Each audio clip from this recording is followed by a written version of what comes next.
Hello, everybody. It is super great to be here and be part of this community and the gathering of these people. And thank you to the Zcash Foundation for making this the best thing ever. That's all them.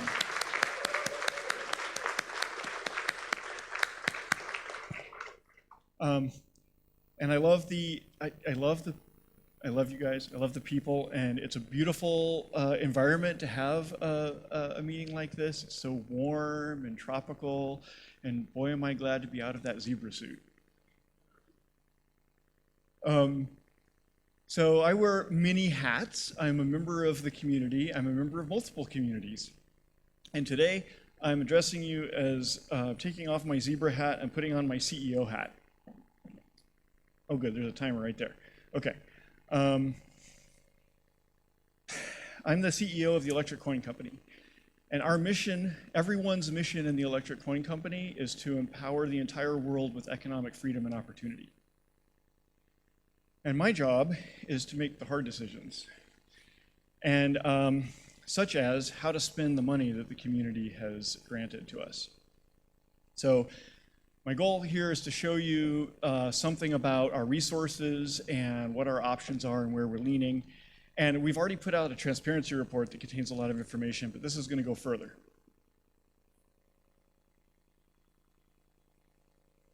As of today, we have more than $3 million in the bank, but that is risky, unreliable fiat currency whose value can crash at any moment. So we also have a lot of ZAC. And to give you an idea about how much $3 million is in this kind of software development, well, skilled crypto engineers in the current economy, they have no problem buying groceries. Even if groceries are like $100 worth of groceries. And we are fortunate that we have many such people who've chosen to join our team. Really world-class people. We have many world-class individuals, and the team is greater than the sum of its part, and we have, I mean, maybe I'm biased, but like as an objective observer, I can just assert that we have literally the best team in the world. And that's expensive. Over the next year, we're planning to spend about $1 million a month, which overwhelmingly goes to the salaries of the people who are building the technology and promoting adoption. So the only way we can do that is because we're getting this funding directly from the community through the blockchain. And we traditionally got 4% funding to go to this purpose, to support the technology and spread adoption. And then as of this month of June, that's changed to 8%. But put all that together, and assuming that we increase our team and promote and execute on all these projects that I'm about to describe, then we have about 24 months runway. So that funding that comes from the community through the blockchain that funds both the foundation and the company is scheduled to end in October of 2020, which is 16 months from now. But put all these like financial things together and make some assumptions about the coin price and our expenses and everything else, and we can keep doing what we're doing for 24 more months from now. So this leaves us with some hard decisions, doesn't it? Option one is slow down. We can do less. We can reduce the personnel in that awesome team. And basically that means going into maintenance mode. But the advantage of option one is then we have a much longer window that we can keep doing that. Option two is pivot, which means start looking for a new source of revenue. And with our awesome team, I feel pretty sure we could find one. All kinds of options. And the advantage of that from ECC's perspective is that if we have an independent or new or diverse source of revenue, then we have financial sustainability that's independent of Zcash, so it's more long-term security for the company. The disadvantage of that is that a little startup has to be 100% focused on the source of their revenue. So if we find a new source of revenue, we have to be 100% focused on doing what that source needs the most and doing it the best. So we would not be able to continue focusing 100% on Zcash. And also, a disadvantage is that everyone in the company personally believes in the importance of our mission, so any source of revenue we went looking for would have to be, even if it's not Zcash, it would have to be consistent with that mission. So we couldn't just like sell out to Facebook or whatever. I don't think that would happen. But it's an option and there are trade-offs. The third option is to gamble. The third option is to say, we've got 24 months of runway today. Let's double down, not shrink the team, but grow the team, not do fewer things, but do more things because this is the moment, and try to push Zcash further and faster. And the hopes that this will work out, that the community will come together and make it possible for us to keep going, or something else that we'll have to come back and review before our runway gets too short. If our runway gets below about 12 months, then we're pretty much forced to pivot, because the problem with the doubling down and the gambling part is that if our runway gets below about 12 months, then I can't give my employees security about their paychecks and keep them all focused and working together. Okay, these are the three parts of our corporate strategy: drive adoption, invest in our team, openness, and sustainability. Almost all of what we do is in the drive adoption category, like the biggest amount of investment. And there's way too many things that we've done. The next part of this talk is the things we've been doing for the last couple of years, followed by the things we'd like to do for the next few years. But I don't have time for either of those topics. So these are like the 7 or 8 subtopics within drive adoption and like the 3 or 4 wins we've gotten over the last couple of years in that subcategory. Like the very first thing is BLS 12381, which is elliptic curve technology that we invented for the purpose of Zcash, which is pretty much now the industry standard, not just in blockchains, but in all industry, and in only a few short months. And then something that we've done that's very salient to all the Zcash users is that we've done a new network upgrade every 6 months or so. The new one that's coming is Blossom, which halves the block time, which I'm really excited about because it improves the user experience and the performance, and it doubles the capacity of how much usage Zcash can have before it experiences a UX discontinuity. But also, there's a meta effect that we've done, which is the whole Zcash community has gotten, like all the ecosystem, all the partners, and everyone's gotten used to that there's going to be a disruptive, backwards incompatible, novel improvement every 6 months, but it's going to be so well supported and vetted and signaled in advance that it's not too scary. And I think this is really important to maintain this sort of Goldilocks mode between we're not as risk averse as Bitcoin, because Bitcoin does Bitcoin very well and we don't need to try to do that, but we're also not as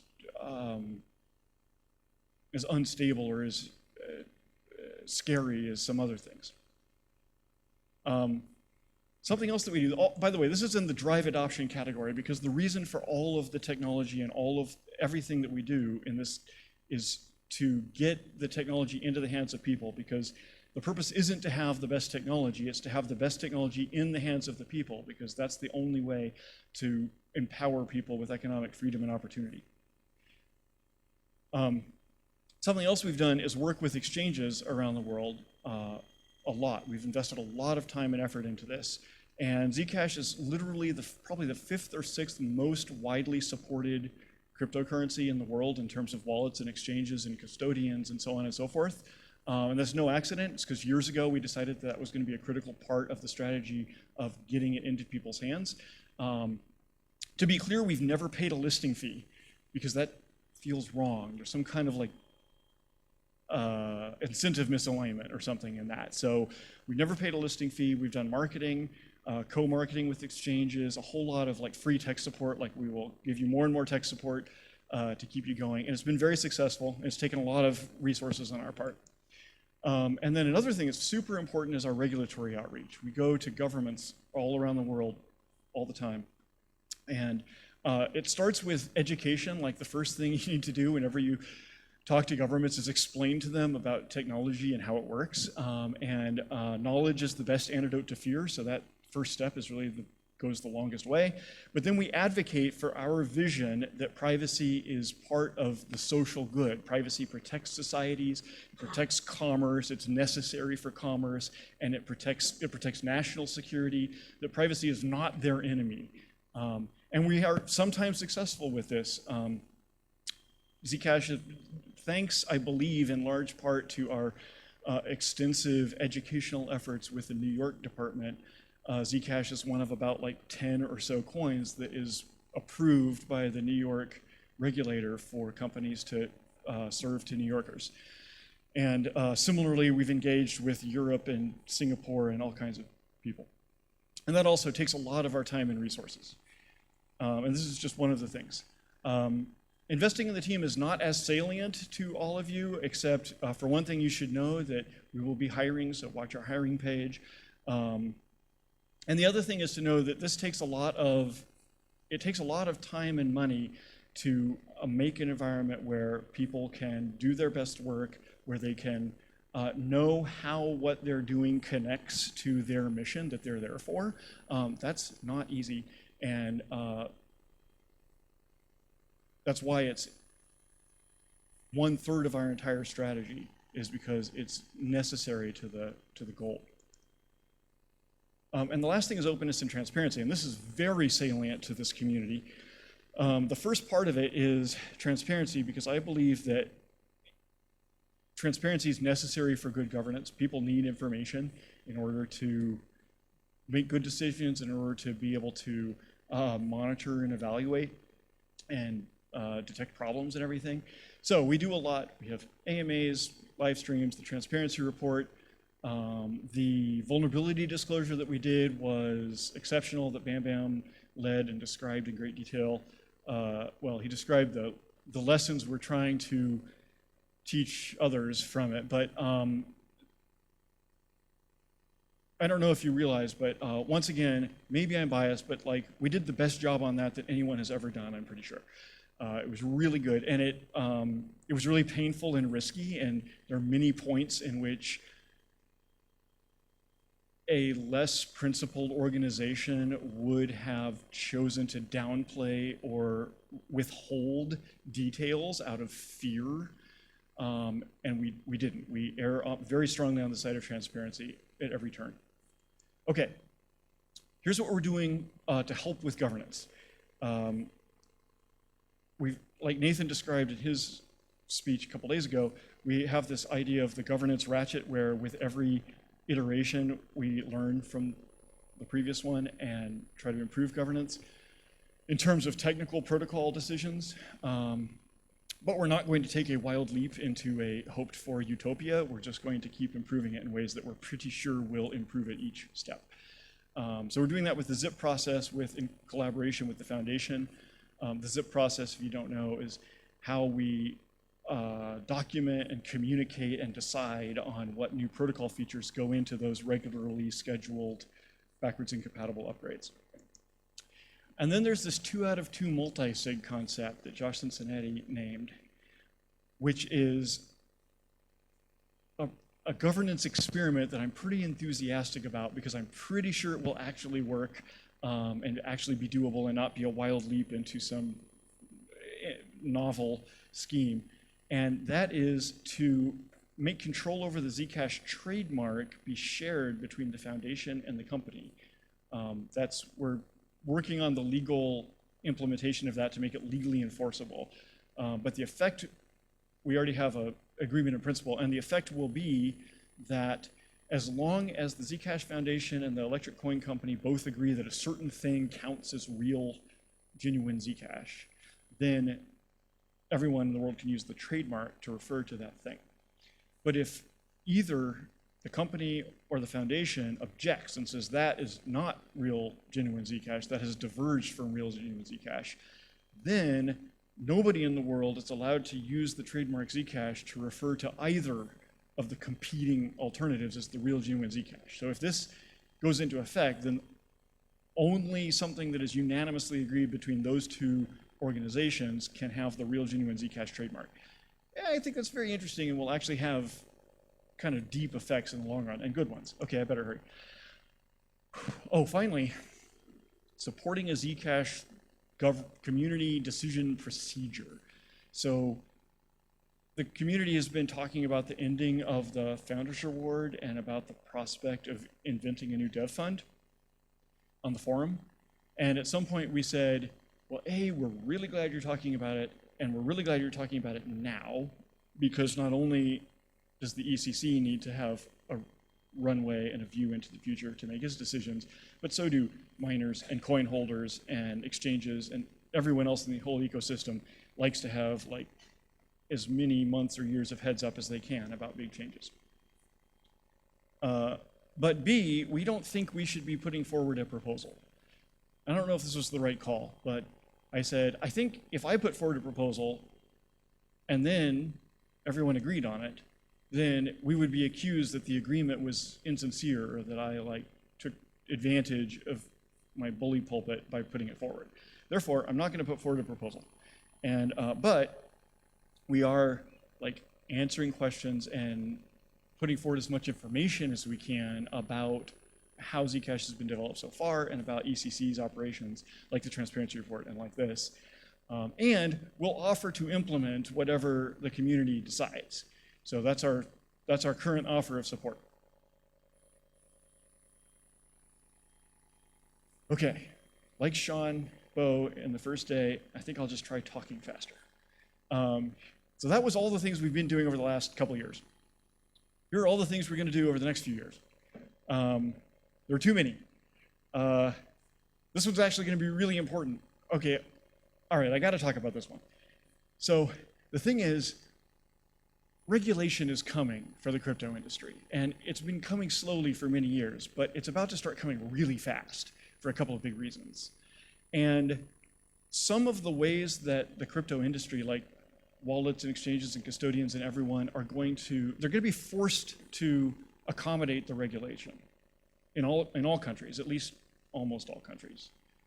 And some of the ways that they may decide to satisfy those regulations will be centralizing and risks to the user's privacy and will undermine a lot of the value and may impede us getting to the accomplishment of the mission of empowering everyone.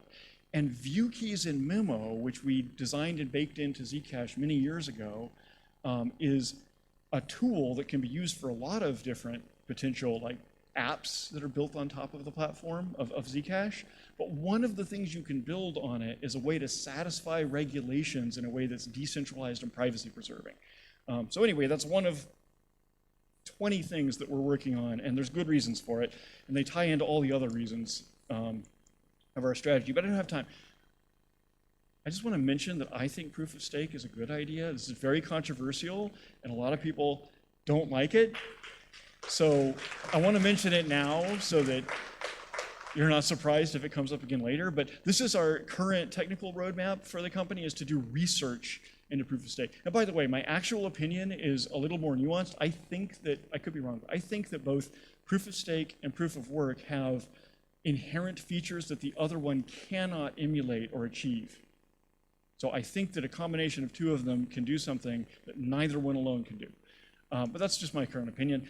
The big thing that we're doing, that's our biggest focus, is doing the research now so that within the next 2 or 3 years, we can bring wide-scale horizontal scalability to mainnet. Because I believe that's, and we have all collectively decided to prioritize that within the company because we believe that that's necessary to the mission. Like, we think L2 is great, and we're supporting Bolt to add features and improvements to Zcash on top, but we also think it requires L1 scalability in order to achieve the mission. And that's something that faces every blockchain company. The only known solution that's currently been demonstrating so far is just to centralize. But decentralized, scalable L1 is a problem that everyone has been grappling with, but I think this world-class team might be able to nail it, both in the scientific innovations necessary and also in bringing it all the way to mainnet and all the way to being reliable and widely used.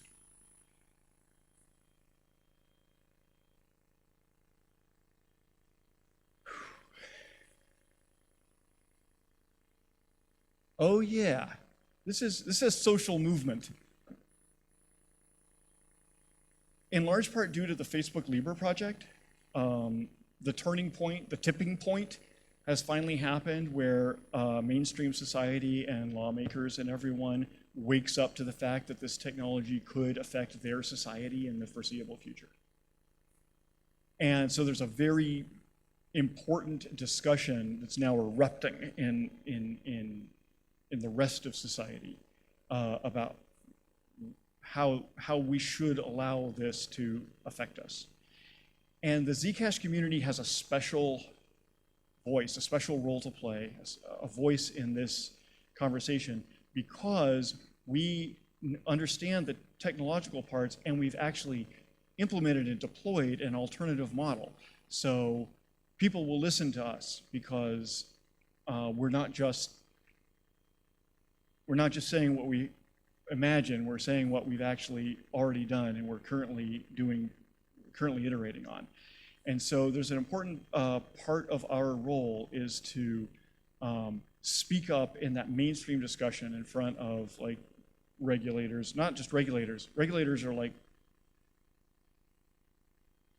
regulators' bosses, which is lawmakers, and lawmakers' bosses, which is voters. This is going to be a necessary conversation that's going to keep happening year after year for the foreseeable future, all around the world. So,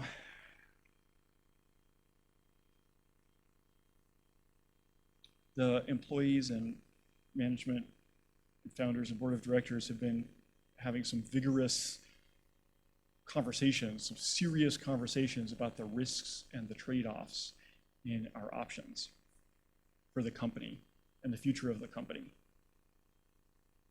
And the thing is, there are a lot of different trade-offs and good arguments actually on all sides.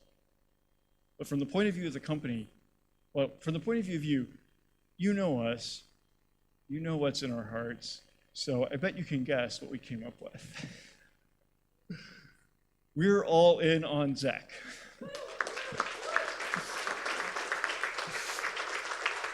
That's it.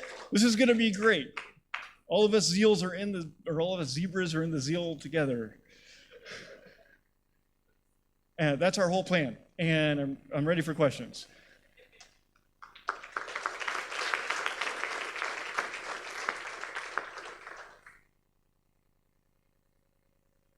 Hello, Zooko. Thank you for that. I have a question about the. You mentioned that you're going to implement, the electric coin company is going to implement whatever the community decides in terms of the dev fund. And you have a lot of eyes on you right now. And this is, I think that you, when you make the decision, like what is the Zcash community and how do you determine what they decide? I think that this may be like a highly contentious point. Yeah. And just my recommendation is just consider choose your next moves carefully and just be very careful when it comes to be an authority on what the community decides. So I would just like to hear you evolve a little bit on your thinking, like how will you actually come to conclusion on what the community decides and what to implement in the actual Zcash implementation. Thank you. You want me to try to answer that? Yeah. I have two different answers. One is if the Zcash Foundation did that and assessed the community and said, we believe that the community chooses such and such, then I'd probably be highly motivated to believe that. Like, I believe that they're trustworthy. Like, I believe that I trust the Zcash Foundation, and I believe the community trusts the Zcash Foundation. So, so their opinion would carry a lot of weight with me. And the other thing that I would look at, depending on the time frame we're talking about, we're probably talking about within the next 12 months. Within the next 12 months, what I would look at is expressions of intent from people who introduce themselves and say who they are and why they're a member of the community and what they support and why. Just a bunch of words, just posts on forums and emails and face-to-face conversations, maybe with translators because some of them don't speak English. I think that's what I would look at.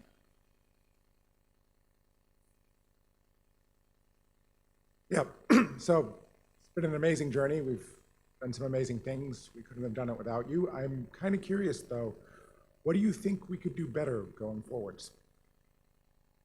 We do better. Well, we're always learning and trying to do better at each step. At this level,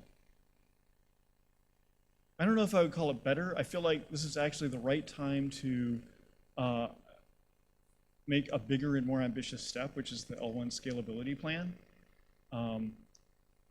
The sapling upgrade was kind of similarly ambitious, but it was not as understandable to the mainstream. But the scalability upgrade is really widely understandable. Like already since the talks from Nathan and Dara on day one, there's been a whole lot of like newspaper articles and like movers and shakers in the industry who are now interested in Zcash because of that. So I think my answer is it's now that we have demonstrated growth and traction and security and like community robustness and all that other stuff, now it's time to do something that everyone in the world cares about, even if they didn't previously pay any attention to Zcash. Hey Zooko, thank you for the presentation. I can understand or imagine, just imagine how hard it can be to come up with such a level of transparency and be the CEO of the company and present all the numbers. Thank you for that. So my question is about the 2-2 multisig that you mentioned for the trademark, Zcash trademark between the foundation and ECC. I think it's a great idea. I can imagine all the thought that would have gone behind it, being in the kind of involved in the great scaling debate, the hash war, and all the famous debates within bigger blockchains.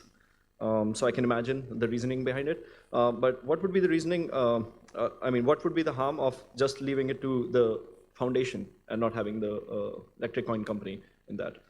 That's a good question. I said I trust the foundation, and I do. I trust all the people in the foundation. But I think any single point of failure is risky and also is time limited. Like you can rely on one organization to be the only source that you depend on or the only control point who has full control, but only for a few years. And after a few years, any single point of failure will become complacent or corrupt. Does that make sense? Like that's why the original Founders Reward that we talked about really early on, we talked about the idea of making some kind of dev funding indefinite because like Fred said in the governance panel, a software project is never finished. As long as it has users, then it's not finished. So I figured anything that had usage and that had users would require continued funding.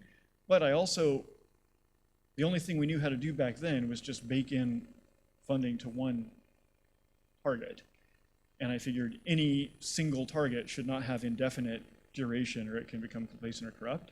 So that's why I'm excited about the 2 out of 2 is it seems feasible and it seems resilient against this kind of corruption without being too like adventurous. That's my opinion. I don't know. I think it's a really good question. Like it could turn out that it would have been better to just have one, whether it's the foundation or the company or some third party Maybe 1 out of 1 is better than 2 out of 2. I don't know, but Thank you. Can I have a follow-up question? So Pardon follow-up me? question,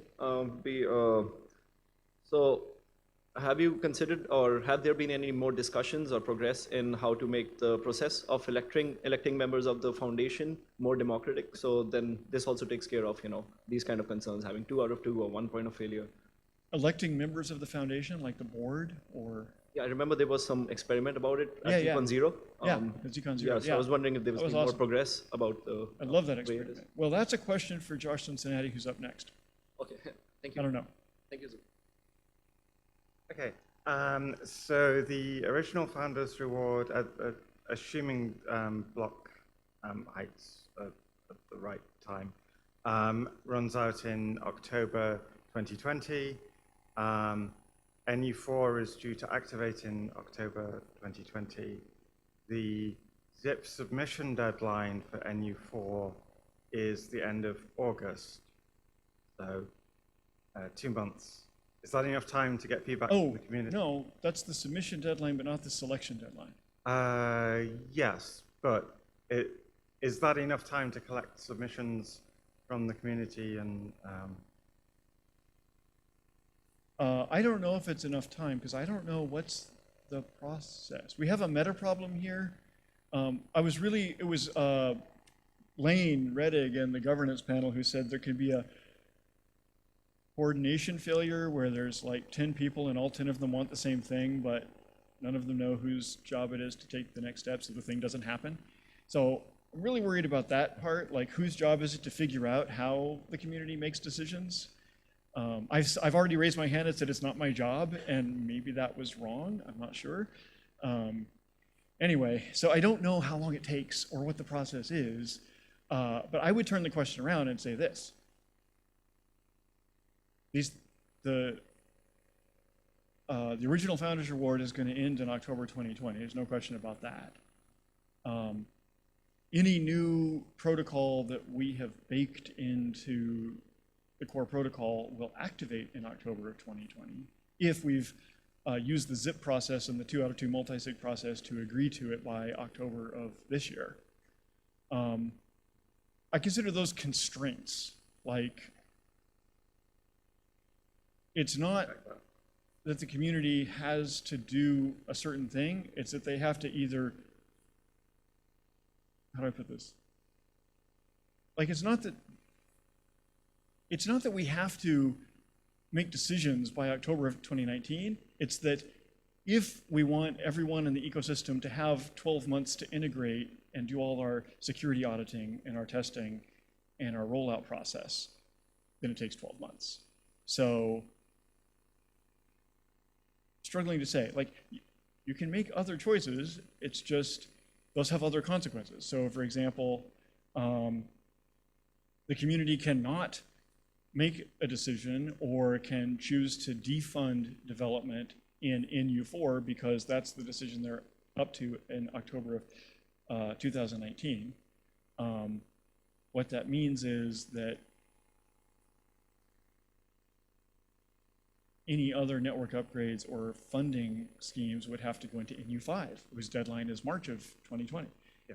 I feel like I'm not So, explaining myself, but I feel like the question is weird. The question is, isn't the constraints of time a hard constraint on decision making? Well, yeah, but that's not my fault. And if you want to take longer, you can take longer. Don't look at me.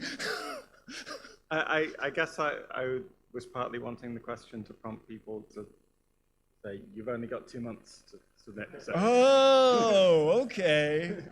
All right. Well, you've only got 2 months if you want something to go into NU4, but you don't have to use the network upgrade pipeline to fund things. You could give us money some other way. Or you could not give us money, etc.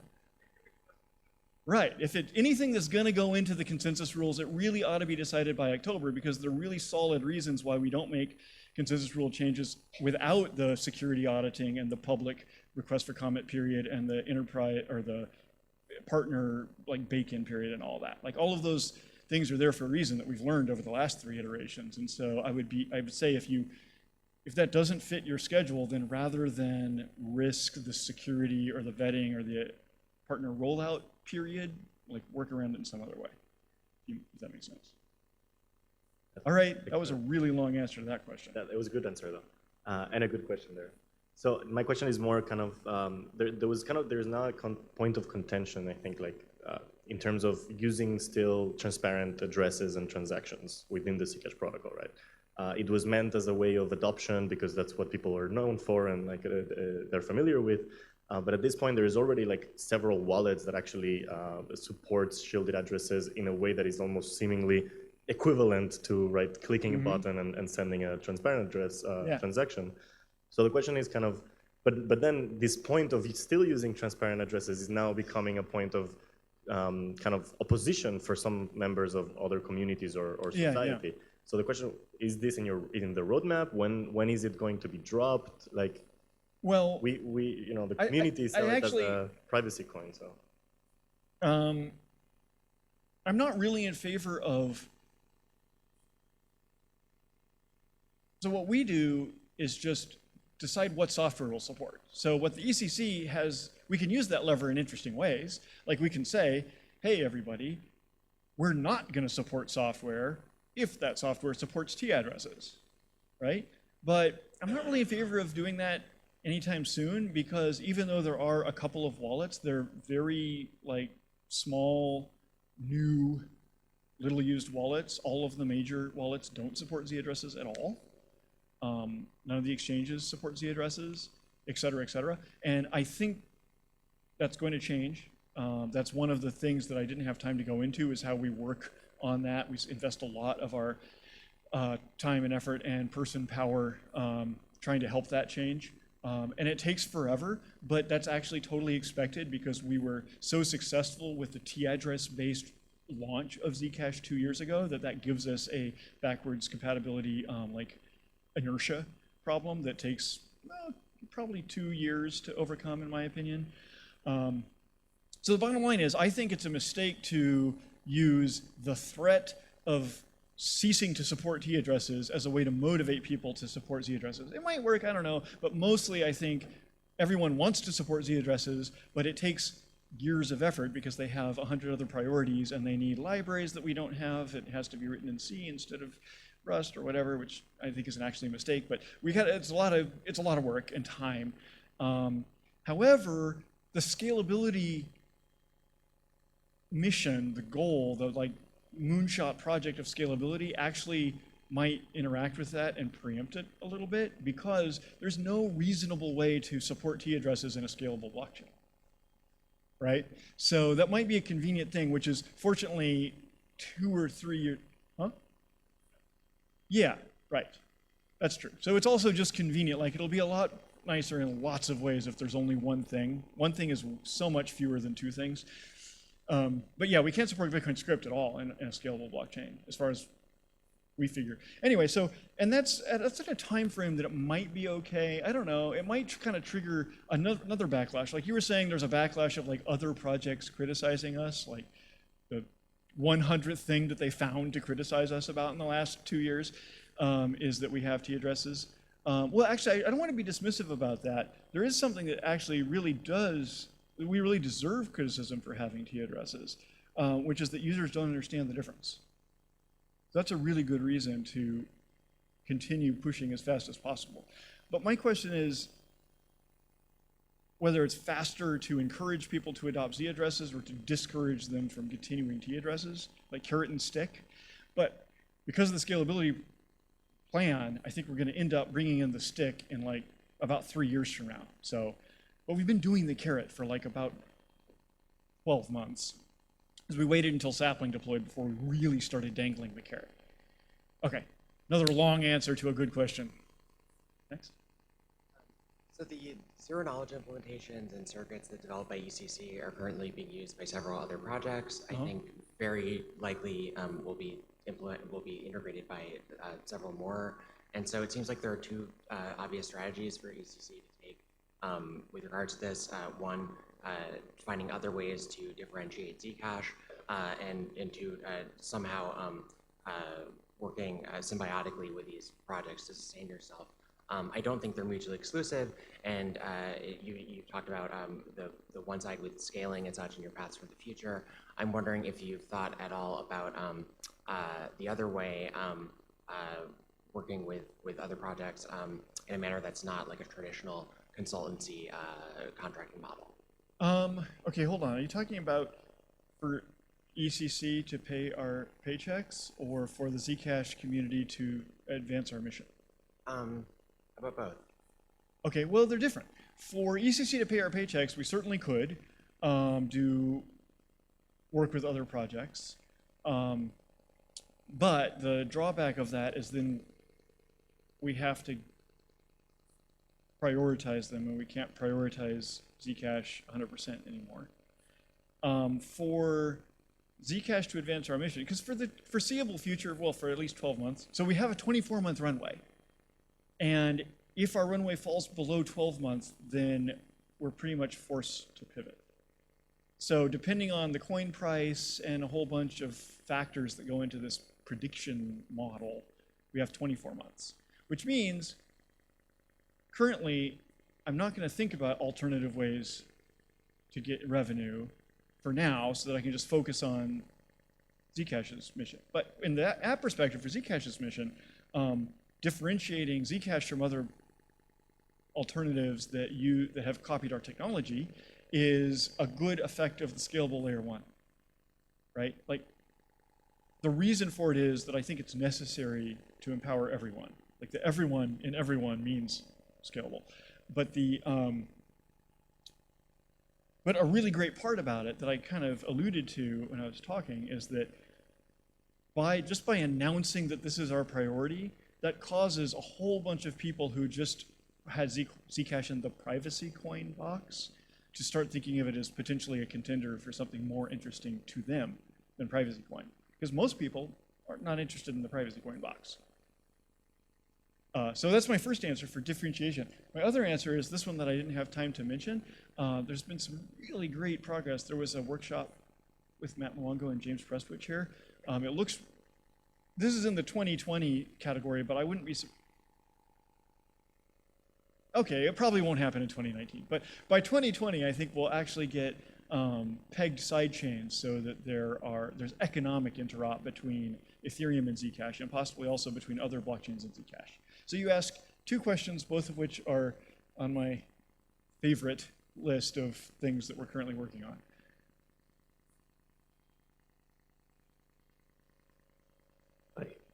I do believe that you have some of the best cryptographers and some of the best engineers in the world in your team.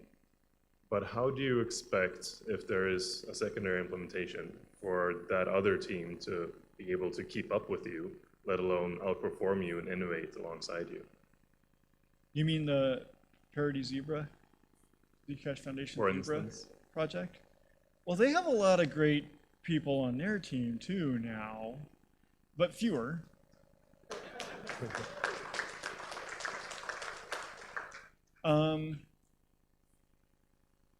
I don't have experience that you have actually, Fred, at keeping multiple implementations running in like sync with each other, in parallel with each other.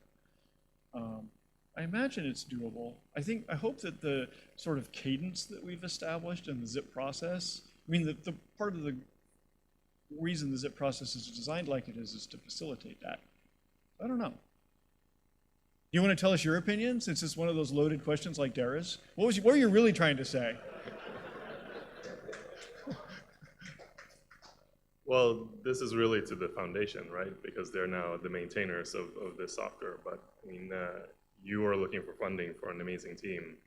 There has to be that same amount of funding for the other team too, if you want multiple implementations. Yeah, that's a good point. One of the one of the proposals on the forum that I like says there shall be a new dev fund and it shall be split between the foundation and the company. Actually, there's a lot of different proposals with a lot of variants on that kind of idea.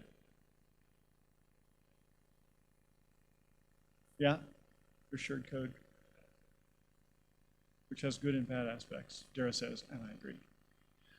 Okay, thank you so much. Thank you for listening.